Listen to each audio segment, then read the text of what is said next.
Bonsoir à toutes et à tous, ravi de vous retrouver pour Soir Info Week-end. 2 heures de débat pour aborder l'actualité sous tous les angles avec nos invités. Dans quelques minutes, nous lançons notre première discussion. Ce sera juste après le rappel des principaux titres de l'information de ce soir avec Florence Okeli. Bonsoir Florence. Bonsoir Barbara, bonsoir à tous. Les Américains pourront bientôt revenir en Europe. C'est Emmanuel Macron lui-même qui l'annonce ce dimanche à la chaîne américaine CBS. Et en anglais, le président qui promet une levée progressive début mai des restrictions de voyage actuellement en vigueur. Nous travaillons activement à l'élaboration d'une solution concrète, dit-il, notamment pour les citoyens américains vaccinés qui pourront bénéficier en quelque sorte d'un certificat spécifique, projet qui fait écho au projet de certificat européen actuellement en cours d'élaboration. Les États-Unis, où la moitié des adultes ont désormais reçu au moins une dose de vaccin. En France, ce chiffre atteint ce soir 24% à l'issue d'un week-end de vaccination qui a connu encore quelques ratés. À Nice, par exemple, le centre de vaccination devait rester ouvert tout le week-end. Il a finalement fermé ses portes dès hier midi, faute de candidats pour le vaccin AstraZeneca. 58 personnes à peine se sont présentées. Il y avait 4000 doses disponibles. Même constat à Lille, où comme partout en France, les plus de 55 ans pouvaient se faire vacciner s'ils exercent des professions très exposées comme les enseignants ou les policiers. Mais là aussi, la méfiance envers AstraZeneca s'est fait sentir. C'est un reportage de Damien Deparnay. Christine est professeure en lycée. Comme elle est âgée de plus de 55 ans, elle a pu prendre rendez-vous pour se faire vacciner contre la Covid. On est très en contact avec du public, donc forcément on est toujours inquiet de la chose. Donc je préfère effectivement être rassuré, tout de moins rassurer les autres. Philippe aussi est enseignant, mais lui a beaucoup hésité avant de se rendre au vaccinodrome. Il a même failli annuler son rendez-vous quelques minutes avant de venir, et ce pour une seule raison. Le souci, c'est l'AstraZeneca, qu'on n'ait pas eu le choix de pouvoir choisir le... Mais mon épouse, c'est mon épouse qui m'a réconforté en fait. Elle m'a dit, j'ai pris la pilule pendant des années, les thromboses, tout ça, j'aurais pu en faire des milliers et des cents, voilà. Donc elle m'a dit, allez, vas-y. Et Philippe est en effet bien seul dans la zone de repos réservée aux personnes vaccinées à l'AstraZeneca, surtout en comparaison aux zones dédiées aux patients qui ont reçu d'autres types de vaccins. Sur les vaccins Pfizer et Moderna, on remplit davantage les créneaux de rendez-vous. Peut-être que c'est un défaut d'information et qu'il faut laisser le temps aux gens de prendre rendez-vous et de pouvoir se mobiliser et venir. Et puis après, il y a peut-être la polémique AstraZeneca qui ne nous fait pas du bien, disons. Sur la journée de dimanche, seuls 70 des 120 créneaux de rendez-vous dédiés aux enseignants et aux policiers ont été réservés, en grande majorité par des enseignants. Un point à présent sur la situation sanitaire avec une hausse des admissions à l'hôpital et un solde positif aussi en réanimation. 16 patients de plus par rapport à hier. On comptabilise 29 344 nouveaux cas de Covid au cours des dernières 24 heures et 140 décès supplémentaires à l'hôpital. Et puis l'épilogue à présent de 5 jours de traque entre deux pays. La petite Mia et sa mère ont été retrouvées ce dimanche en Suisse dans un squat de la commune vaudoise de Sainte-Croix. La petite fille est en bonne santé. Elle va être remise à sa grand-mère maternelle. Sa mère, Lola Montemaggi, a été placée en garde à vue.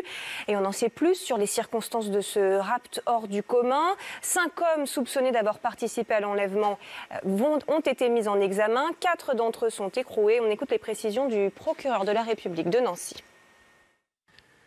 Il s'agit d'une action extrêmement bien préparée, baptisée par leurs auteurs Opération Lima, comme s'il s'agissait d'une opération militaire.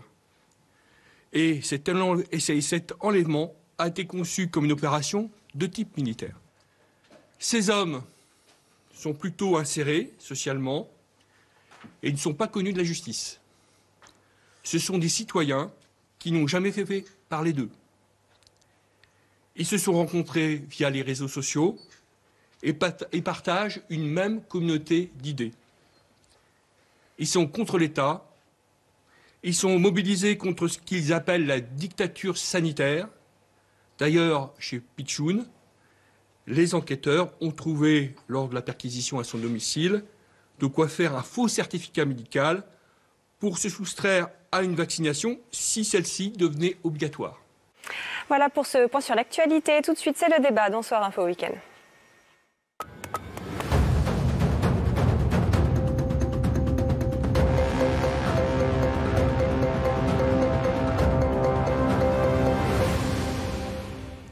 Place à 2 heures de débat dans Soir Info Week-end. Voici donc le sommaire de ce dimanche 18 avril. Dénouement heureux dans l'enquête sur la disparition de Mia. La fillette de 8 ans a été retrouvée saine et sauve avec sa mère en Suisse. L'aboutissement de 5 jours d'enquête sur un enlèvement commandité par la mère de l'enfant auprès d'individus dont le profil continue d'interroger. On y revient dans un instant. Les auteurs présumés de ce rapt aux allures d'opérations militaires ont été mis en examen. Ce soir, nous revenons également sur ce dénouement judiciaire qui suscite colère et indignation. Le verdict du procès en appel de Viry-Châtillon. Ce sont des peines plus clémentes qu'en première instance qui ont été prononcées pour 13 jeunes impliqués dans l'attaque ultra-violente de policiers en 2016. C'est un permis de tuer que l'on donne aux délinquants, disent les familles de victimes. Comment faire en sorte que la laïcité rassemble au lieu de diviser? Marlène Schiappa répond à la question en lançant les états généraux de la laïcité. Une grande consultation qui mise sur la synergie des personnes impliquées venant d'horizons très variés. Fallait-il un nouvel outil en la matière? Cela peut-il vraiment aboutir à des mesures concrètes pour avancer sur ces questions et surtout reconquérir ces Français pour qui la laïcité ne veut rien dire? Nous poserons la question à nos invités. Et puis sur le front de la crise sanitaire, nous évoquerons entre autres ces mesures de quarantaine qui seront mises en place cette semaine à l'arrivée de vols de certains pays. La France ose-t-elle enfin un peu plus de fermeté pour venir à bout de l'épidémie? Nous en débattrons. Et pour discuter justement de tous ces thèmes, si on y arrive, nous accueillons Céline Hervieux. Bonsoir. Bonsoir. Vous êtes secrétaire nationale du Parti socialiste et conseillère de Paris. Guillaume Vuilletet nous a rejoint également. Bonsoir. Bonsoir. Député La République En Marche du Val d'Oise. William Tay est là. Bonsoir. Bonsoir. Président du think tank Le Millénaire. Emmanuel Bompard également. Bonsoir. Bonsoir. Député européen La France Insoumise. Mia est donc saine et sauve. La fillette de 8 ans, je vous le disais, et sa mère ont été retrouvées en Suisse 5 jours après leur disparition. Elles ont été découvertes dans un squat dans le canton du Vaud. Mia est en bonne santé. Elle sera remise à sa grand-mère qui a été désignée comme un tiers de confiance par la justice. On voit ça en détail avec Sophia Dolé. C'est à 10h45 précisément, dans cette usine désaffectée de la commune de Sainte-Croix en Suisse, que la petite Mia a été retrouvée avec sa mère, mettant fin à 5 jours d'intenses recherches menées par plus de 200 gendarmes. Aujourd'hui, on avait un but atteint, c'était de récupérer l'enfant en bonne santé. Ce but a été atteint en mobilisant énormément de personnel, puis l'alerte enlèvement également qui a été déterminant pour avoir des premiers signalements. Pour mener à bien leur opération, le groupe a maquillé un véhicule. Puis une partie d'entre eux franchit la frontière franco-suisse à pied. C'est là qu'un autre homme entre en action et prend en charge la mère et l'enfant pour les mener dans un hôtel. Elles sont ensuite emmenées par une femme dans un squat où elles ont été retrouvées. Il s'agit d'une action extrêmement bien préparée, baptisée par leurs auteurs « Opération Lima », comme s'il s'agissait d'une opération militaire. Ces hommes sont plutôt insérés socialement et ne sont pas connus de la justice. La mère de Mia, Lola Montemaggi, n'a pas opposé de résistance lors de son interpellation. Elle a été placée en garde à vue par les autorités suisses. Mia sera rendue à sa grand-mère qui en avait la garde. Des retrouvailles qui se tiendront loin des caméras, dans un lieu tenu secret pour des raisons de sécurité. Guillaume Vuilletet, c'est donc un dénouement rassurant dans une histoire rocambolesque toutefois d'un enlèvement prémédité, organisé par la mère auprès d'individus dont le profil pose encore beaucoup de questions. On entendait le procureur dire que ce sont des individus qui ne sont pas connus des services de police. Est-ce que ça interroge aussi sur un certain type de violence qui gagne une population insoupçonnable au premier abord? D'une part, je pense qu'il faut commencer par se réjouir de l'issue de tout ça, parce que, évidemment, on a tous craint que malheureusement ce soit plus dramatique. Donc c'est très bien, ça se termine bien. C'est compliqué de faire la généralité. Je pense, en effet, ils ne sont pas connus des services de police, mais c'est pas forcément monsieur tout le monde pour autant. Je pense qu'il faut regarder de près, sans préjuger de ce qu'on va découvrir, parce que c'est un peu compliqué de réagir à chaud comme ça sans avoir d'éléments très très précis.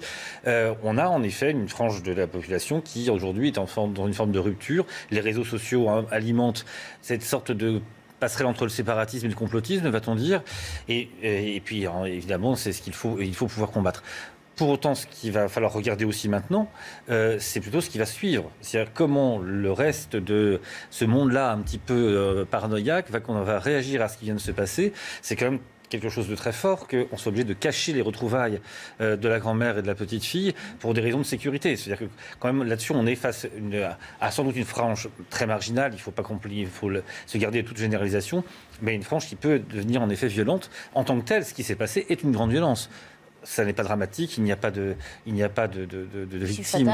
Voilà, mais pour autant, voilà, on est face à quelque chose qui a un vrai dérapage. Des individus paranoïaques, on parle de personnes insérées socialement dès le procureur.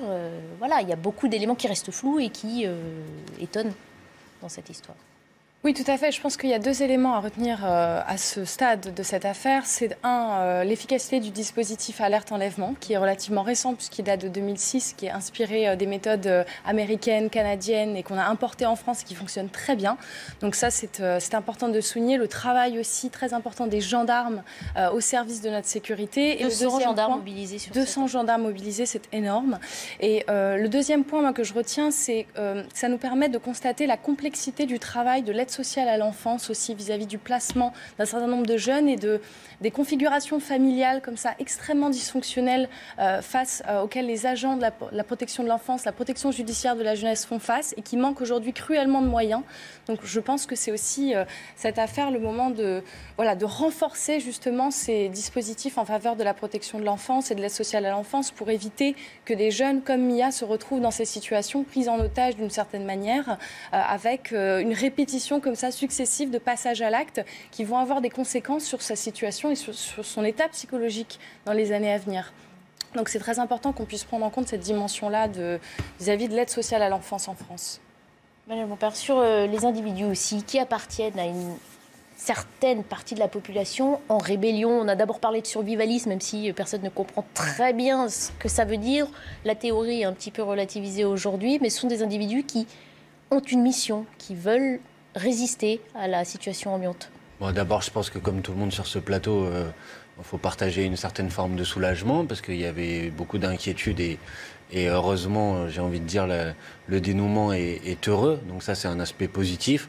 Me joindre aussi à ce qui a été dit sur le fait de saluer le travail extrêmement efficace qui a été fait d'enquête pour faire en sorte que cette affaire se dénoue positivement. Après, sur le profil des personnes en question, bon, comme vous, j'ai pas très bien compris les qualificatifs, donc je me garderai de faire beaucoup de commentaires. Je veux juste dire que heureusement, dans notre pays, les gens qui sont en colère, les gens qui ne croient pas toujours la parole officielle, des gens qui sont en rébellion, puisque c'est le terme que vous avez utilisé, heureusement, ils ne se retrouvent pas dans la situation de commettre ce type d'acte. Donc voilà, c'est pour ça que je pense qu'effectivement, il faut laisser l'enquête faire son travail et se garder de toute forme de généralité qui, à mon avis, serait un peu abusive et qui amènerait sans doute à des erreurs de jugement et de compréhension de ce qui s'est passé. William They, pour finir ce premier tour de table. Alors moi, je retiendrai 3 éléments. Le premier, c'est l'efficacité des forces de l'ordre. Lorsqu'on donne des moyens aux forces de l'ordre, ils sont capables d'agir rapidement et efficacement. Le deuxième, c'est ce que vous avez souligné, c'est la complexité de l'aide à l'enfance.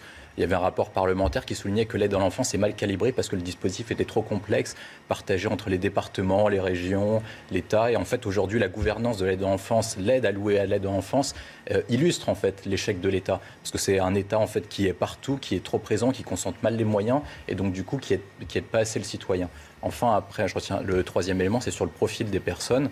Je pense que c'est en rapport avec la question du confinement. Depuis 1 an actuellement, le pays est sous confinement, plus ou moins, avec plus ou moins de restrictions de liberté, mais que globalement, ça a des impacts très importants.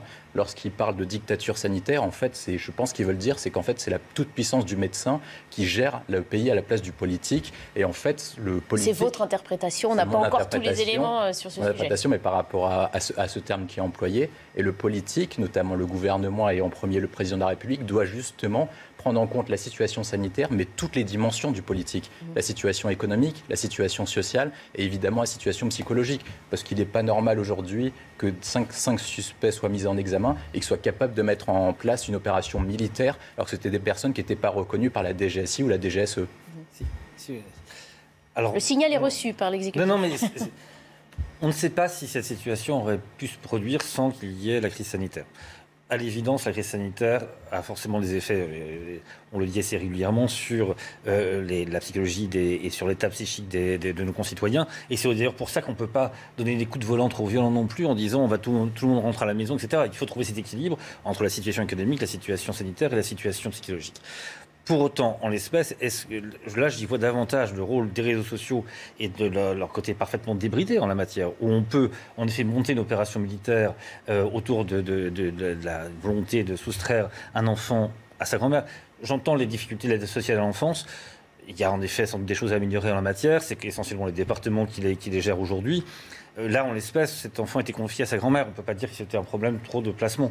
Mais c'est la situation familiale, c'est-à-dire le positionnement de la mère et le refus de la mère d'accepter justement ce placement qui était relativement récent, parce que je crois que ça faisait quelques mois qu'elle était placée. Et donc la détresse de cette mère aussi, qui n'excuse absolument pas ce qu'elle a orchestré pour récupérer sa fille, mais c'est vous dire à quel point les éducateurs sont face à des situations extrêmement complexes. Si on ne leur donne pas les moyens humains et matériels de répondre à ces situations-là, en effet, je ne suis pas sûr qu'il y ait des moyens humains qui permettent je suis pas sûr qu'il y ait des moyens humains qui permettent de résorber, d'éviter la douleur de ce type de fracture dans une famille. Mais ça n'exclut rien de la difficulté de ce travail. C'est pas forcément le sujet. Mais là, pour revenir à ce qu'on a là, c'est aussi le rôle des réseaux sociaux dans le fait de pouvoir encore une fois connecter des gens qui n'ont rien à voir et qui vont. Oui, mais monsieur, les réseaux sociaux existent depuis plus d'une dizaine d'années. Oui, il n'y a pas des gens qui menaient des opérations militaires appelées opération Lima pour enlever un enfant. Non, mais ça veut dire qu'actuellement, il y a un événement qui est changeant.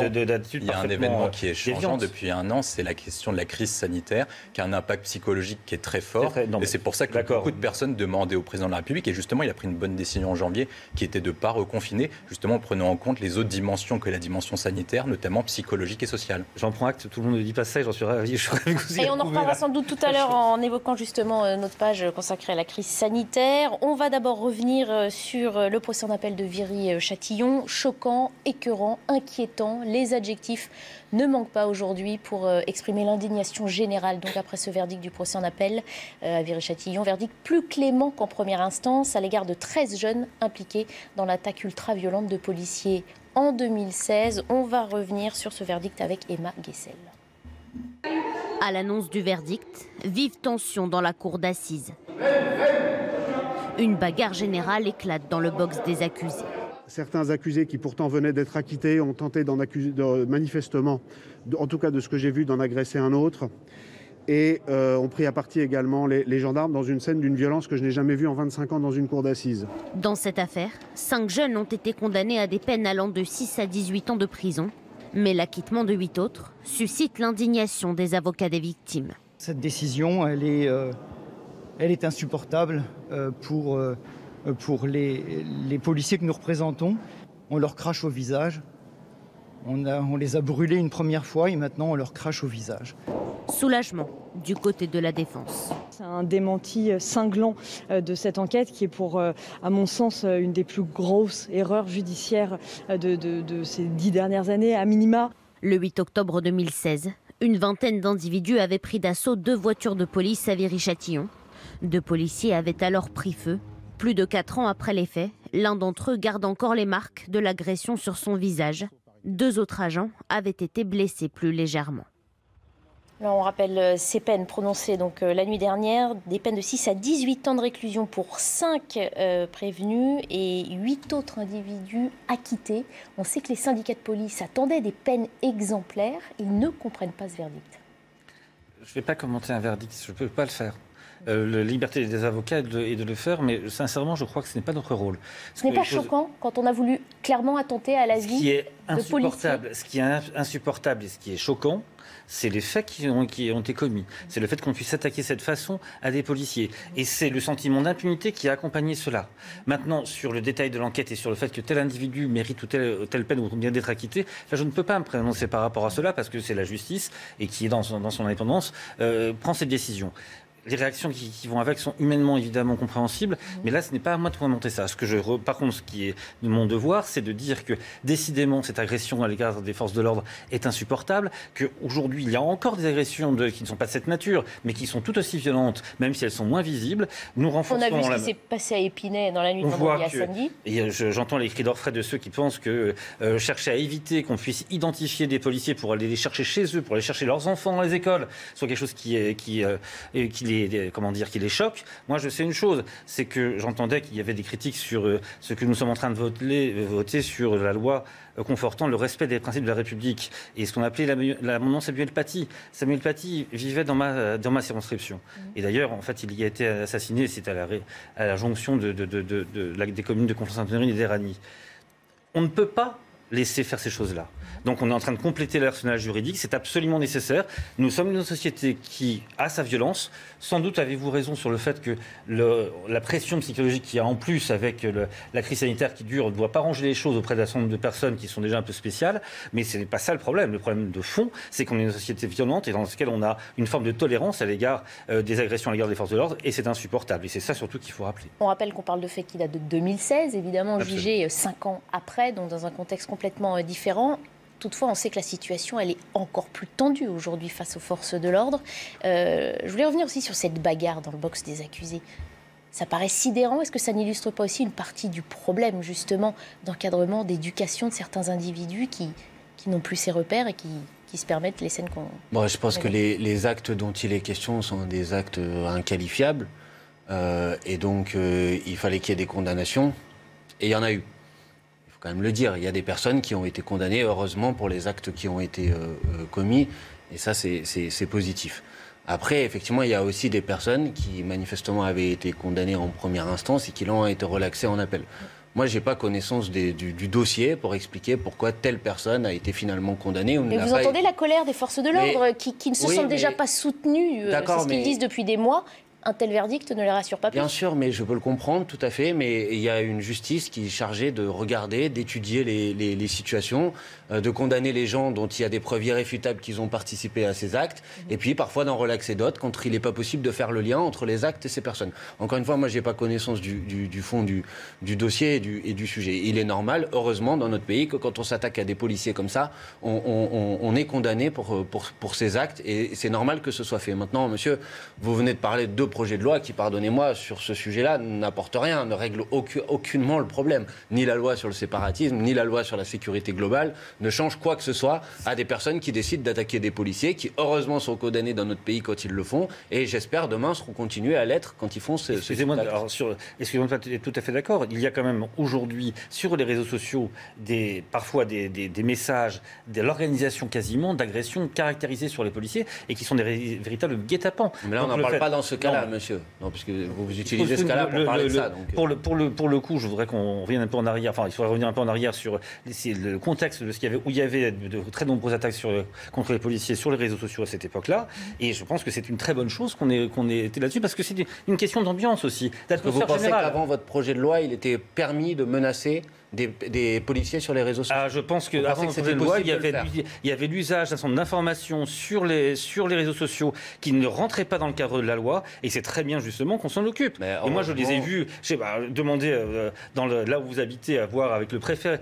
On peut consulter parfois ces choses-là. Heureusement, les appels au meurtre, les appels à la haine sont condamnés sur les réseaux sociaux. Heureusement, quand une personne se livre à des appels au meurtre, à des appels à la haine, à des menaces sur les réseaux sociaux, heureusement qu'on n'a pas attendu votre loi pour que ces gens-là puissent... Vous savez très bien qu'il y a des angles morts et qui permettent de pouvoir construire, s'il y a des angles morts, qui permettent de construire une attaque contre des fonctionnaires et contre les forces de l'ordre au travers de la divulgation des adresses, de l'endroit où les enfants sont scolarisés, et tout ça était dans un très grand flou. Et donc là-dessus, je pense qu'on a fait une très grande use utile pour pouvoir... Alors, avant d'entendre les deux autres invités sur ce sujet, je voudrais aussi qu'on écoute les familles de victimes qui ont très mal accepté évidemment ces peines. Écoutez, le mari d'une policière grièvement blessée aux mains quand elle a tenté de sortir de son véhicule en flammes. Autant d'acquittement. En fait, c'est un permis de tuer. Pratiquement, vous pouvez tenter de tuer un policier, vous prenez 6 ans, voire vous êtes acquitté. On se dit, mais je sais même pas comment des jurés ont pu prendre une décision comme ça. Des personnes qui rentrent comme ça en force, ils retournent chez eux en disant, ben voilà, on a réussi, enfin on n'a rien eu. Ils sortent vainqueurs. C'est vraiment de l'incompréhension et un manque de soutien, de reconnaissance. On a même des retours, il y a des amis policiers qui disent demain on démissionne. Voilà, ça c'est des trucs de dingue, d'entendre ça, c'est des messages comme ça. On fait plus confiance, Mais c'est pour dire à ce point-là qu'ils sont tellement qu'il y a eu un abandon, c'est un abandon de la police, Alors c'est un permis de tuer 17 hommes. Incompréhension de ces familles de victimes, évidemment, qui Ils ne comprennent pas qu'on sanctionne plus sévèrement une atteinte claire à la vie d'un individu, qu'il soit policier ou pas d'ailleurs. Oui, tout à fait, mais c'est entendable, c'est logique finalement quand on se place du côté des victimes d'avoir envie d'attendre des sanctions extrêmement fortes. Mais effectivement, moi je suis plutôt d'accord avec ce que disait M. Montpard, dans la mesure où la justice établit des faits, elle ne se base pas sur l'affect, et c'est un pilier de notre démocratie, justement, cette justice qui regarde les choses d'une manière détachée. Alors et avec on parle de objectivité. jurés, justement, et ça joue sans doute un rôle aussi dans l'énoncé de ce verdict. Mais bien sûr, absolument, mais les jurés sont accompagnés aussi par des professionnels qui ont l'habitude de ce type de procès. Donc il y a évidemment, on entend l'ensemble des parties. Après, on est face à un groupe avec des responsabilités qui peuvent être variées en fonction des individus. Donc vous avez quand même 3 individus qui ont été condamnés à 18 ans de prison. Donc c'est quand même pas anodin pour des jeunes qui ont entre 21 et 26 ans, à ma connaissance. Donc ce sont quand même des peines extrêmement lourdes qui ont été prononcées pour certains d'entre eux. Donc après, la responsabilité de chacun a été établie. Mais en effet, moi j'ai plutôt tendance à faire confiance à la justice dans l'instruction des faits pour établir la responsabilité de chacun. Et en l'occurrence, je trouve que c'est assez dangereux quand on médiatise comme ça des procès qui versent sur cet aspect un peu plus symbolique des choses. La justice, elle, justement, elle essaye de prendre un pas de côté, un pas de recul et d'avoir une forme d'objectivité face à ça. Donc elle n'est pas là pour répondre à une anxiété sociale ou autre. Elle est là pour répondre et appliquer le droit. Donc quelque part en dehors de l'affect. William Tay. Globalement, la justice, elle a montré son inefficacité depuis une quarantaine d'années. Aujourd'hui, ce que montre ce procès, c'est que la justice est laxiste. Parce qu'actuellement, les policiers font leur travail. Ils sont attaqués par des personnes qui devraient pas séjourner sur le territoire national.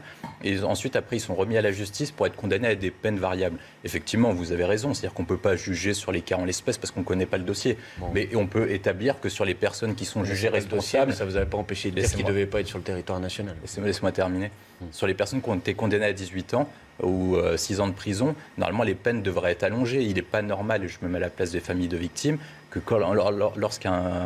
quelqu'un qui incarne la force de l'État, la force des pouvoirs publics, il se fasse condamner uniquement à 18 ans de prison, c'est pas normal. Et ça conduit notamment à une partie de la population à contester les pouvoirs de la justice, parce que la justice est problématique. Oui, la justice, théoriquement, elle devrait être rendue au nom du peuple français, mais ce n'est pas le cas. Aujourd'hui, on a un monopole qui est l'École nationale de la magistrature, qui concentre tous les moyens de recrutement et qui sont là pour appliquer leur idéologie plutôt que de rendre la justice au nom du peuple français. Quand on prend toutes les décisions de justice, globalement, les peines ne sont pas assez lourdes. Ensuite, après, deuxième élément, la justice n'est pas rendue assez rapidement, donc il y a peut-être un effort à faire sur la question du budget de la justice pour permettre. Mais je crois que ça se concentre uniquement sur les greffiers et le gouvernement a déjà mis plusieurs moyens dessus. Ensuite, après, il y a un troisième élément, c'est que la justice, aujourd'hui, on doit casser le monopole de l'École nationale de la magistrature pour permettre l'ouverture de recrutement de nouveaux magistrats qui proviennent des professions du droit et des avocats pour ne plus être dépendant d'une idéologie qui vient de l'extrême gauche. Bon, d'abord, vous dites que vous ne connaissez pas le dossier et puis vous qualifiez les gens. Donc, moi, je ne connais pas ni leur identité. Ils ont été jugés coupables et ils ont été condamnés à 18 ans de prison. Vous trouvez que c'est proportionné ? Non, c'est pas ce que je suis en train de dire, mais vous venez de dire qu'ils ne devaient pas être sur le territoire national alors que vous dites que vous ne les connaissez pas. Donc, je ne sais pas comment vous pouvez vous permettre de dire ça. Deuxièmement, vous avez oublié quelque chose dans votre raisonnement, c'est que là, on parle d'un jury populaire, monsieur. Donc, si vous voulez changer les magistrats, vous pouvez, mais vous allez avoir du mal à changer les gens qui sont tirés au sort pour rendre un verdict comme ça. Voilà, il faut changer la population. Ça risque d'être un petit peu difficile. Il faut changer la loi aussi. D'ailleurs, ça tombe bien, la loi va être changée, mais plutôt pour en renforcer la présence des jurys populaires. Pour une fois, nous serons d'accord là-dessus. Je pense que c'est quand même la garantie que la justice soit... Pardon ? C'est le contraire qui est proposé par le projet de loi Dupond-Moretti. En l'occurrence, c'est pour les concentrer sur les actes les plus graves et à partir d'un certain nombre d'années de prison. Donc c'est plutôt... On est en train de détricoter justement les jurys populaires. On est en train de faire en sorte que on est en train de faire en sorte qu'il n'y ait plus de peine qui puisse être prononcée sans qu'il y ait une majorité qui vienne d'un jury populaire. Et je pense que là-dessus, on peut reprocher plein de choses à Éric Dupond-Moretti, mais il tient absolument à cette formule qui est cardinale, qui est de dire que la justice est rendue au nom du peuple français. Et donc c'est ça qui fait la légitimité du fait qu'il y ait un jury populaire. Alors justement, on va aussi évoquer la réaction d'Emmanuel Macron qui a réagi, une citation à paraître demain dans le Figaro. Le chef de l'État dit « Les actes commis sont ignobles et d'une rare cruauté. Ils resteront gravés dans nos mémoires. Jamais je n'accepterai que l'on s'attaque à ceux dont le métier est de nous protéger. Mais il faut que la nation tout entière se mobilise. Nous devons lutter contre toute forme d'impunité. » Des mots qui semblent, pardon, mais un peu fades vis-à-vis d'une situation, là, à Viry-Châtillon, qui date d'il y a 5 ans.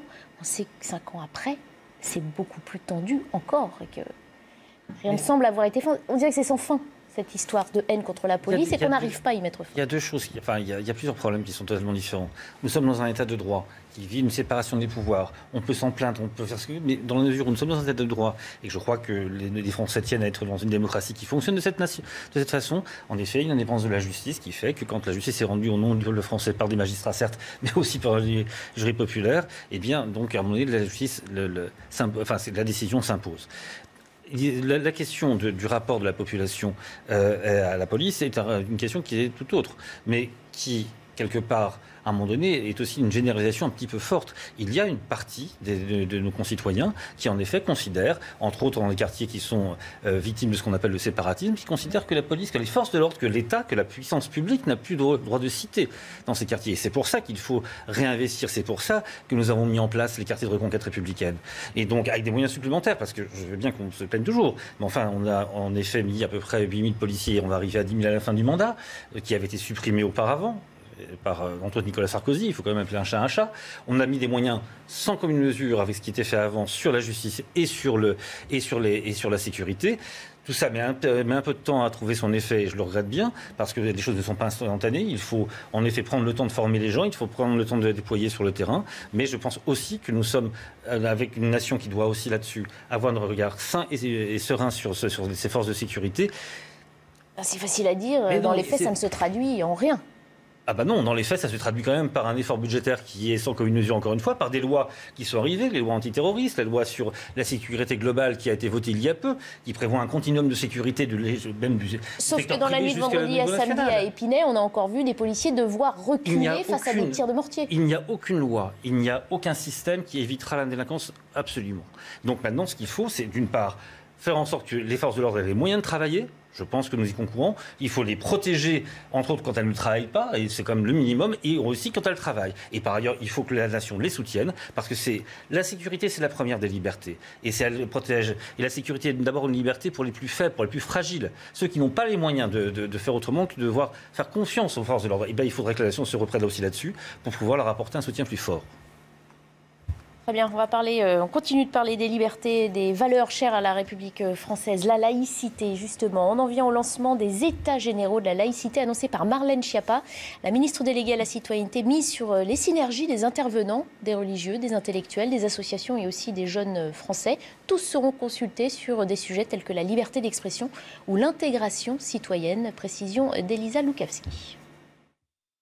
Marlène Schiappa va lancer ces États généraux de la laïcité qui se dérouleront en plusieurs étapes. Ça va commencer dès mardi prochain avec une conférence de haut niveau entre des intellectuels de toute sensibilité. Ce sont ensuite des tables rondes et des groupes de travail sur la liberté d'expression qui seront organisés avec la jeunesse, des associations mais également des syndicats. Et puis enfin une consultation auprès de 50 000 jeunes sera menée. L'objectif de ces États généraux, c'est de rassembler autour de ce thème de la laïcité, sujet de passion, selon la ministre chargée de la citoyenneté qui précise que 76% des Français veulent que ce principe soit plus défendu. Nous voulons justement sortir de la tenaille entre d'un côté les identitaires d'extrême droite et de l'autre les indigénistes et Europe Écologie et les Verts, précise-t-elle dans les colonnes du journal du dimanche.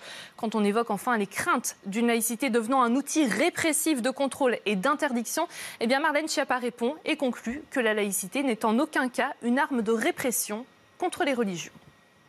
Alors on rappelle qu'un observatoire de la laïcité existe déjà et qu'il est évidemment fortement décrié par certains politiques qui l'accusent de ne pas faire assez contre l'islamisme. Matignon doit d'ailleurs trancher bientôt sur son avenir. Comment qualifier donc cette nouvelle tentative de faire avancer sur ces sujets ? Vous y croyez ? Alors non, je n'y crois pas. Honnêtement, je pense que c'est une opération de communication politique, en fait, pour essayer de se positionner de manière un peu politicienne sur ces sujets-là avant les élections présidentielles. Moi, je ne comprends pas très bien, à vrai dire, parce que quand on me parle d'états généraux, j'ai tendance à penser que c'est dans l'anticipation d'un projet de réforme ou d'une loi. Or, on a déjà une loi qui est en train d'être débattue en ce moment même au Parlement, qui sera peut-être d'ailleurs retoquée par le Conseil constitutionnel. Enfin, c'est déjà en cours, donc je ne comprends pas très bien à quoi vont aboutir ces états généraux, finalement, s'il n'y a pas un projet de réforme derrière ça. On sollicite des intellectuels, très bien, je veux dire, mais je ne comprends pas le projet politique qu'il y a derrière, en fait. Et deuxième sujet, le timing, en fait, le calendrier. Je ne comprends pas pourquoi on n'organise pas des états généraux sur la précarité, sur la situation des étudiants, sur la situation de l'état de la psychiatrie en France, par exemple, la santé mentale. Ça, ce serait de vrais sujets à débat dans le cadre d'états généraux, mais des états généraux sur la laïcité fait partie des sujets importants. Oui, c'est un sujet important, mais est-ce que c'est vraiment le moment ? Je ne comprends pas très bien, en fait, si ce n'est une ambition plutôt de se positionner d'un point de vue politique sur ce débat-là pour aller récupérer un petit peu des thématiques de l'extrême droite. Je ne comprends pas, en fait, le timing et ni à quoi ça va aboutir. C'est un coup de com'. C'est d'ailleurs l'extrait de l'interview de Marlène Schiappa que vous avez montré en mise en valeur le démontre. Enfin, moi, je ne suis pas membre d'Europe Écologie Les Verts et j'ai des divergences, y compris sur la question de laïcité avec eux. Mais franchement, la formule dans la bouche d'une ministre qui consiste à dire il y a d'un côté les indigénistes, voilà, on va dire, nous voulons justement sortir de la tenaille entre d'un côté les identitaires d'extrême droite et de l'autre les indigénistes et Europe Écologie Les Verts. Bon, et qu'est-ce que ça vient faire là, à part... La raison sur Europe Écologie Les Verts. Vous répondrez, monsieur. Mais moi, je vais vous dire, ici... Des gens attachés à la laïcité, il y en a sans doute beaucoup autour de ce plateau. On vient d'examiner un projet de loi qui s'appelait le projet de renforcement de la laïcité. Si vous voulez, par exemple, commencer par une mesure pour étendre la laïcité, commencez par l'étendre à l'ensemble du territoire national. Là, vous aurez renforcé la laïcité. Ça s'appelle l'abrogation du Concordat. On a longuement parlé de cette polémique autour du financement de la mosquée à Strasbourg. Je rappelle que ce financement n'aurait pas été possible si la ville de Strasbourg n'était pas dans des territoires dans lesquels la loi de 1905 ne s'applique pas. Vous voulez continuer à appliquer la laïcité, pas de problème. Il y a des formations à l'école sur le sujet, peut-être qu'il faut les renforcer. Mais qu'est-ce que va apporter ces états généraux à part faire un coup de communication politique, remettre sur le devant de la scène cette question-là, et pas du tout pour rassembler, contrairement à ce que dit la ministre, mais pour diviser, fracturer encore la société, alors que moi je suis un défenseur de la laïcité, je suis pour que la laïcité s'applique sur l'ensemble du territoire, mais je ne suis pas pour qu'elle soit utilisée comme une arme politicienne contre des partis politiques ou contre une religion en particulier. Voilà, donc il faut être un petit peu sérieux sur le sujet, et franchement je trouve que Mme Schiappa ne l'est pas du tout. Moi, je pense que effectivement, elle souligne un bon point, c'est qu'il y a une partie de la gauche qui se complaît dans l'islamo-gauchisme, donc une partie de LFI, je ne sais pas pour vous, une partie, elle cite les indigénistes, que ça veut dire. Europe Écologie Les Verts aussi.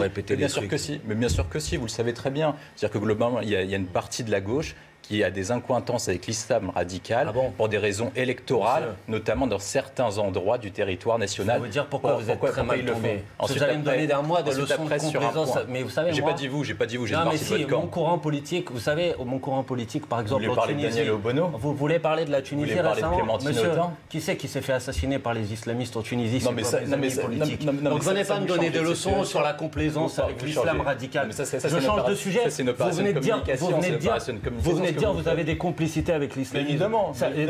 Et donc c'est pas le sujet, ce que je suis en train de vous répondre. Il y a une partie des élus. Monsieur, vous me donnerez des leçons de laïcité le jour où vous défendrez le Concordat sur l'ensemble, l'abrogation du Concordat, que vous arrêterez, et vos amis politiques, de participer au clientélisme religieux, que vous arrêterez de financer des écoles conventionnelles de toute religion. À ce moment-là, viendrez me donner des leçons de laïcité. Mais là, vous êtes très mal placé pour le faire. Je reprends ce que je dis. Il y a une partie des élus de LFI qui se complaisent dans l'islamisme le plus radical, quand une partie de on a vu les Alors, monsieur, donnez-moi un exemple de quelqu'un qui se complaît dans l'islamisme le plus radical, pour reprendre votre formule. C'est bien de faire des phrases comme ça. Donnez un exemple concret. Répondez-vous l'un l'autre, s'il vous plaît. On a eu une partie des Verts au Conseil de Paris qui a refusé de baptiser une rue Samuel Paty. C'est illustratif. Vous venez de faire une accusation, donnez-moi un exemple. Dis-moi qui de la France Insoumise se complaît dans l'islamisme radical, comme vous venez de le dire. Alors, dites-moi qui. Sur les indigénistes. Non, mais vous venez de dire une phrase, monsieur. Ne changez pas de phrase. Une partie des points. De qui vous pensez ? Daniel Obono. Non, mais changez pas de sujet. Ensuite, après, troisième point, vous savez très bien. Vous savez plus répondre, là, monsieur. Vous savez très bien comment ça marche. Vous savez sortir des phrases comme ça, des attaques, mais après, quand vous demande les éléments concrets, il n'y a plus personne.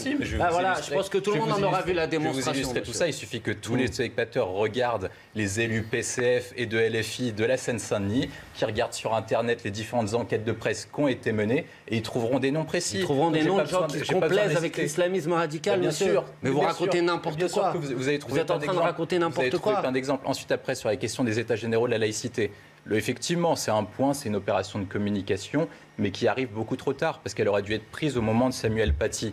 On a vu au moment de Samuel Paty, et également pour les enseignants de l'IEP Grenoble, qu'il y avait un problème et qu'il y avait une partie des élus de gauche et aussi une partie des jeunes Français qui aujourd'hui ne se retrouvent plus dans le principe de laïcité parce qu'ils ne l'appliquent tout simplement plus. Ils ne se retrouvent plus dans le projet républicain. Et donc, du coup, les États généraux de la laïcité permettent de faire de la pédagogie pour comprendre pourquoi est-ce que notre pays et pourquoi notre République est actuellement laïque. Bien, bon, alors... Alors, il nous reste que quelques minutes pour qu'on ait le temps de parler ensuite Covid. Oui, j'entends bien, mais c'est quand même un sujet important. Alors, je ne parle pas d'islamisme radical, mais je veux quand même dire que oui, Madame Obono est quand même sur une position qui, en termes de laïcité, n'est pas d'une très très grande clarté. Et je remarque qu'elle a été quasiment absente de tout le débat sur le projet de loi confortant le respect des principes de la République. Alors il y avait Alexis Corbière qui était parfaitement clair là-dessus. Notre ami Corbière l'est un peu moins, mais c'est pas véritablement le sujet. Entre, évidemment, l'assassinat de Samuel Paty, ce que vous avez décrit sur l'IEP de Grenoble, ce qu'on a vu sur Strasbourg, excusez-moi de vous dire, l'incroyable maladresse de Drepulva. Lisez sa réponse dans Le Monde. Je pense que vous comprendrez. Je pense que tout le monde a compris. Voilà, ça a été repris en long, en large et travers, alors que tout le monde a très bien compris ce qu'elle voulait dire. Mais pour autant, avec la laïcité, ce qu'a dit Audrey Pulvar.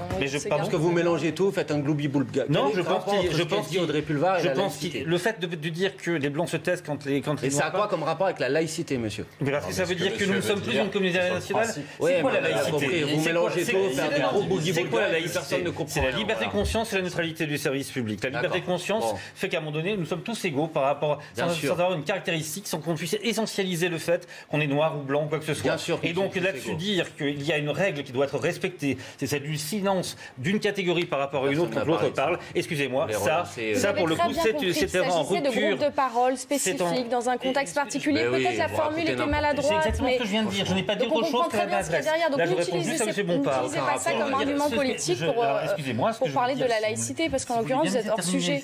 Non, c'est pas hors sujet. Ça veut dire qu'aujourd'hui, on est dans un pays qui doute par rapport à tout cela. Et je pense que, d'une part, la loi que nous sommes en train d'examiner, qui n'est pas encore finie, puisqu'elle vient de sortir du Sénat, d'ailleurs, avec un Sénat qui a été d'une radicalité absolue en la matière et qui s'est fait plaisir en jouant les divisions de la droite pour savoir qui était le plus anti quelque chose. Là, pour le coup, j'ai été très choqué entre le passage en commission et le passage en séance de voir ce qui a pu évoluer. Mais pour autant, on est bien dans un pays où, d'ailleurs, en effet, une partie de la population pense que la laïcité est une menace. Une autre partie de la population se sent abandonnée. Et en quoi ces États généraux vont répondre à cela? Les États généraux doivent permettre de mettre justement à plat ce qu'est la laïcité, de rappeler ce qu'elle est, à quoi va faire. Vous reprenez les textes, c'est très clair.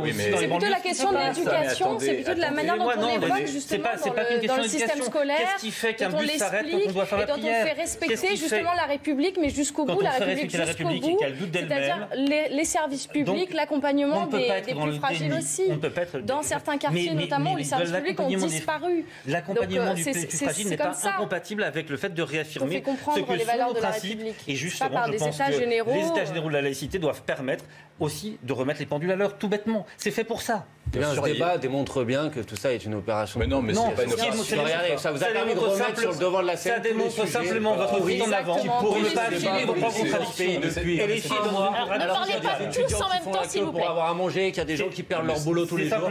Mais vous continuez à tourner autour des questions qui n'intéressent personne. On n'entend ni l'un, ni l'autre, ni le troisième si vous parlez tous ensemble. Vous êtes un génie de communication, vous déplacez les sujets. Est-ce qu'il n'y a pas un problème de laïcité? C'est très gentil, je le prends très positivement. Quand il y a 74% des moins de 25 ans de ceux qui se déclarent comme musulmans qui déclarent que la loi religieuse est supérieure à la loi de la République. Vous ne trouvez pas ça problématique en termes de laïcité, en termes de principes républicains? Ensuite, après, laissez-moi terminer. Ensuite, après, sur la question de la laïcité, globalement, la laïcité recule dans les territoires et dans l'application. On a des problèmes de laïcité dans les services publics. Il y a des problèmes de radicalisation. C'est un rapport parlementaire qui l'évoque très bien. Ensuite, on a un problème de laïcité dans certains quartiers. Il y a des quartiers qui sont actuellement en sécession avec la République, auxquels les forces de l'ordre, l'autorité publique ne peut pas mettre les pieds dedans. Ensuite, après, il y a une question de troisième point, et moi je le souligne et je le maintiens, il y a des élus qui sont élus dits de la République et qui se complaisent avec un islamisme politique qui n'est pas compatible avec le projet français. Ils sont à gauche. Vous sont tous à gauche. Non, mais vous pouvez répéter plusieurs fois des mensonges, ça en reste pour autant des mensonges. Maintenant, si vous voulez venir sur le cœur du sujet, personne n'est en train de vous dire ici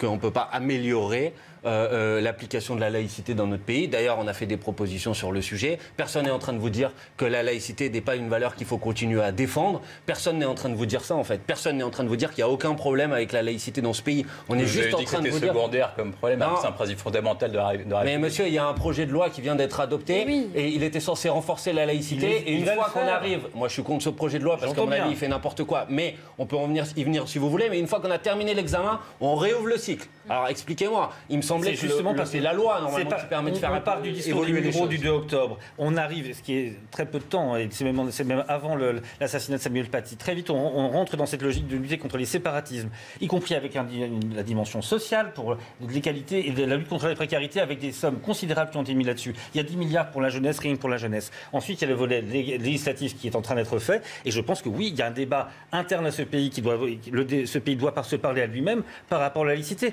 Quand il y a des associations où on ne peut pas venir si jamais on ne fait pas la prière avant d'entrer sur le stade, oui, ça veut dire qu'il faut remettre les pendules à l'heure. Et ça va servir à cela.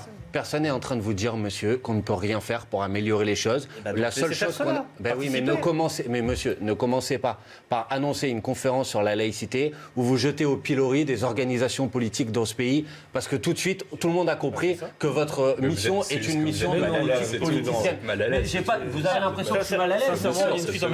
Mais vous répondez pas au sujet, en fait. Vous dites comment on fait pour améliorer la laïcité. Monsieur, ici, il y a quelqu'un qui vient de dire une phrase que tout le monde aura entendue, qui est qu'il y a des élus de ma formation politique qui font des complaisances avec l'islamisme radical. On ne va pas revenir là-dessus, malheureusement. Il ne nous reste que 6 minutes et on a encore un thème à aborder. Vous êtes incapable de le faire. Donc la personne qui est mal à l'aise, c'est vous, c'est pas moi. Mais les gens sont capables de le retrouver sur Internet. Ils vont taper le nom LFI islamisme et ils vont trouver.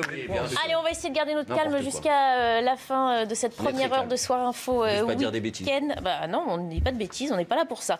Pour évoquer dans la page Covid ces nouvelles mesures plus fermes qui vont se mettre en place en France pour lutter contre l'épidémie. À partir de mardi, une quarantaine sera obligatoire pour les passagers arrivant d'Afrique du Sud, du Chili et de l'Argentine. On va tout de suite demander son avis, sa réaction au docteur Jean-Louis Théboul. Bonsoir, merci d'être en direct avec nous. Vous êtes chef du service de médecine intensive et réanimation de l'hôpital Bicêtre. Est-ce que vous vous réjouissez de cette annonce, enfin un peu plus de fermeté pour tenter de venir à bout de l'épidémie? Oui, bonsoir. En effet, on se réjouit, c'est une façon de parler. Disons qu'on attendait cette mesure depuis un petit moment, parce que c'est une mesure qui ne va pas pénaliser beaucoup les Français, seulement un certain nombre, ceux qui veulent rentrer de ces pays-là, les ressortissants français qui veulent revenir en France, et pas les autres. Et cette mesure est susceptible quand même de freiner un petit peu la dissémination de ces variants dont on parle, brésiliens et sud-africains. Donc en effet, on attendait cette mesure depuis un petit moment. On se souvient de ces chambres d'hôtel qui avaient été réquisitionnées il y a déjà 1 an, qui apparemment n'ont jamais servi. Pourquoi, à votre avis, on a du mal à imposer des mesures plus strictes? Là, je parle de quarantaine, je parle de l'isolement aussi, qui semble être un petit peu le maillon faible de notre stratégie en France. Vous avez tout à fait raison. C'est vraiment là où on a vraiment pêché depuis 1 an, c'est sur le isolé. Il y avait le tracé, il y avait le tester, mais il y a l'isolé. On a été vraiment pas très bon sur cette partie-là de la lutte contre l'épidémie.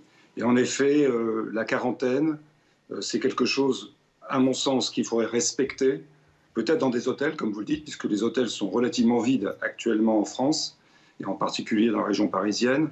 Donc c'est en effet maintenant qu'il faut le faire, en particulier pour empêcher la dissémination de ces variants. C'est vraiment le point faible de notre stratégie depuis 1 an, l'isolement des patients qui ont été soit contaminés, soit contacts, soit même, dans le cas présent, susceptibles d'avoir été contaminés, car revenant de régions où circulent très fortement les variants. Une dernière question, docteur, parce que je voudrais garder quelques minutes pour finir cette discussion en plateau. On parle d'un allègement de la pression en ce moment dans les services de réanimation. Est-ce le cas dans votre hôpital? Alors, disons que, pour être très très clair, le week-end n'est pas une bonne période comme indicateur de ce qui se passe. Parce que pendant les week-ends, on a du mal à faire sortir les patients, même lorsqu'ils vont mieux. C'est-à-dire soit de réanimation vers les hospitalisations, les unités d'hospitalisation, soit des unités d'hospitalisation vers le domicile. On a du mal parce qu'il y a peu de médecins, souvent ce sont des jeunes médecins qui ne veulent pas toujours prendre la responsabilité de faire sortir les patients. En général, ça se passe le lundi ou le mardi. Néanmoins, et donc ce week-end par exemple, il y a eu beaucoup il y a eu pas mal de patients qui étaient hospitalisés, et un peu plus qu'hier. 4 de plus, par exemple, en Ile-de-France, dans les unités de réanimation. Par contre, le nombre d'admissions a diminué au cours de ces derniers jours, c'est-à-dire les nouvelles admissions. Donc ça s'entasse un petit peu, ça s'encombre un petit peu parce qu'on a du mal à faire sortir même les patients qui vont mieux. Par contre, le nombre d'admissions existe toujours, mais est en diminution par rapport aux jours précédents et par rapport en particulier à la semaine dernière. Donc ça, c'est un point positif, en effet. Le flux net, actuellement, est un petit peu stable depuis quelques jours, en particulier au cours du week-end, en raison de ce que je viens de vous expliquer. Merci beaucoup. Merci beaucoup, Dr Teboul, d'avoir été en direct avec nous. Il nous reste quelques minutes pour faire un tour de table sur cette fermeté qu'on attendait depuis longtemps. On a mis en quarantaine il y a un an les passagers qui arrivaient de Wuhan en Chine. On l'a fait et pourtant, il semble que depuis janvier 2020, on ait eu du mal à poursuivre la mesure. Pourquoi ?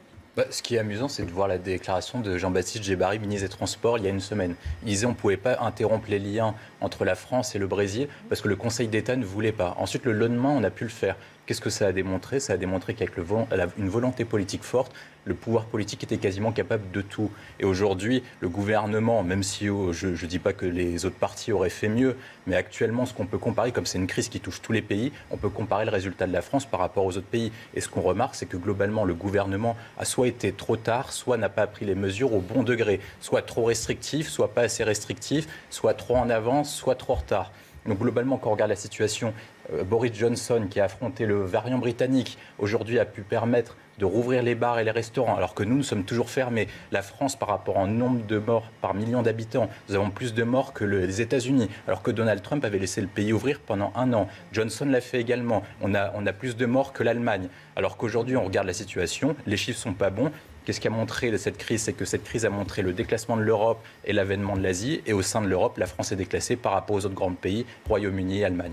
Ça fait beaucoup de thèmes et on n'aura pas le temps de répondre à tous. Mais allons-y, je voudrais entendre tout le monde sur ce sujet. Très rapidement, c'est pas vrai, la France n'a pas plus de morts par million d'habitants que les États-Unis. Si c'est le cas, ça a été dépassé en mars. Il y a un problème de comptabilité derrière. Puis sincèrement, on n'est pas sur le lieu de la compétition. Enfin, mais pourquoi on n'a pas osé être plus ferme avant ? Quel est le problème en France avec des restrictions qui peuvent permettre à tout le monde d'être libre plus vite ? Mais parce que, attendez, c'est pas un problème des restrictions qui permettent d'être plus vite, c'est que les restrictions, c'est une absence de liberté. Et qu'on prend des décisions qu'on adapte au fur et à mesure en fonction de la situation. La situation sanitaire est toujours avec ces 3 plateaux de la situation sanitaire, de la situation psychologique, c'est-à-dire de l'acceptabilité des mesures et de la situation économique. Finalement, on est tous privés depuis bientôt 1 an, alors qu'on aurait peut-être pu réduire cette période pour que tout le monde s'en sorte. Non ? J'entends votre critique, je ne crois pas que ce soit le cas. Je pense qu'on a essayé de faire, on le disait tout à l'heure, de faire en sorte qu'au mois de janvier, on puisse en effet avoir un peu plus de respiration. On avait confiné au mois de novembre de façon, soyons clairs, à sauver Noël, mais aussi à sauver Noël pour que les gens tiennent, pour qu'ils puissent se retrouver un petit peu et que l'activité économique puisse repartir. Il faut quand même savoir que cette épidémie est quand même extrêmement... Pas de regret sur ce qu'on aurait pu faire plus tôt. Écoutez, je pense qu'on prend les décisions au moment où il faut les prendre et au moment où on peut les prendre. Ça vous satisfait ? Non, c'est vrai que le gouvernement, vous pouvez dire ce que vous voulez, mais dans cette pandémie, a toujours eu un train de retard sur les mesures à prendre, qu'il prend toujours trop tard, sans anticipation, sans planification, sans stratégie d'ensemble. C'est même plus un débat, en fait. Je pense que tout le monde l'a remarqué. Une grande stratégie avec des variants qui apparaissent. Non, mais c'est... Monsieur, vous pouvez continuer à défendre que ce n'est pas le cas, mais je pense malheureusement pour vous que le pays en entier s'est rendu compte de votre incapacité à prévoir et à anticiper. Je pense pas. Maintenant, effectivement, la question de ce qu'on a appelé l'isolement est un des gros, c'est pas le seul malheureusement, un des gros loupés de cette gestion de la pandémie depuis 1 an. D'ailleurs, avant, le dispositif s'appelait tester, tracer, isoler. C'était tellement loupé qu'on a changé, il n'y a plus isolé dans le triptyque maintenant, parce qu'effectivement, c'est quelque chose qui a été très mal fait, où il y a eu des gens aujourd'hui qui rentraient à la maison. Quarantaine à son retour d'Équateur, par exemple. Pardon, monsieur ? Jean-Luc Mélenchon, quarantaine ou pas quarantaine à son retour de voyage ? Et Jean-Luc Mélenchon, si vous voulez parler de Jean-Luc Mélenchon, parlons-en. Il respecte les règles sanitaires, sauf si vous me dites qu'il était interdit dans notre pays de partir, comme l'ont fait un certain nombre de ministres. Monsieur Le Drian en en Inde il n'y a pas très longtemps. Je ne crois pas que vous ayez monté une polémique sur le sujet. Donc venez pas chercher des polémiques ridicules sur le sujet. Tous les gens aujourd'hui... Non mais monsieur, je ne suis pas dans les certitudes. Je suis en train de dire quelque chose. Vous essayez de lancer une polémique qui n'avait aucun rapport avec le sujet. Monsieur, quand vous lancez des polémiques ridicules, vous prenez un revers de bâton. J'en suis désolé. Le mot de la fin, c'est oui, alors pourquoi on ne peut pas isoler? Tout simplement, parce que c'est anticonstitutionnel. En France, nous sommes une démocratie, donc on ne peut pas assigner les gens à résidence. Cependant, il est vrai que pour les passagers qui étaient revenus de Wuhan, on l'avait fait très temporairement à un moment donné. Donc peut-être qu'il y a une volonté politique qui pourrait être suffisamment forte pour obliger comme ça à isoler, mais c'est quand même, on s'en remet un petit peu à la responsabilité de chacun sur l'application des gestes barrières. Et là où je reçois M. Bompard, c'est qu'on est de toute évidence, et il faut quand même le reconnaître, sur un retard conséquent. Et vous disiez par rapport aux variants, on ne peut pas prévoir. Si, ça s'appelle le séquençage génomique. Et là encore une fois, le gouvernement était en retard là-dessus pour identifier justement la présence des variants et des clusters spécifiques qui sont liés à ces variants pour permettre de prendre des mesures adaptées. Et ça n'a pas été fait. En tout cas, sur les variants anglais, notamment, ça n'a pas été fait. Donc là, maintenant, pour ce variant brésilien ou peut-être indien dont on commence à parler, voilà, c'est arrivé très tardivement. On a fini par le faire, mais c'est bien de savoir reconnaître ses erreurs. Donc je vous invite à, si vous avez la chance d'échanger avec Monsieur le Président, n'hésitez pas à lui dire que c'est bien parfois de pouvoir se remettre en question aussi quand on ne fait pas ce qu'il faut. Merci à tous les quatre, en tout cas, d'avoir été les premiers invités de Soir Info Week-end dans ce dimanche soir. On poursuit les discussions avec de nouveaux invités. Dans quelques instants, on reviendra sur Mia et sa mère qui ont été retrouvées saines et sauves en Suisse. Et puis sur ce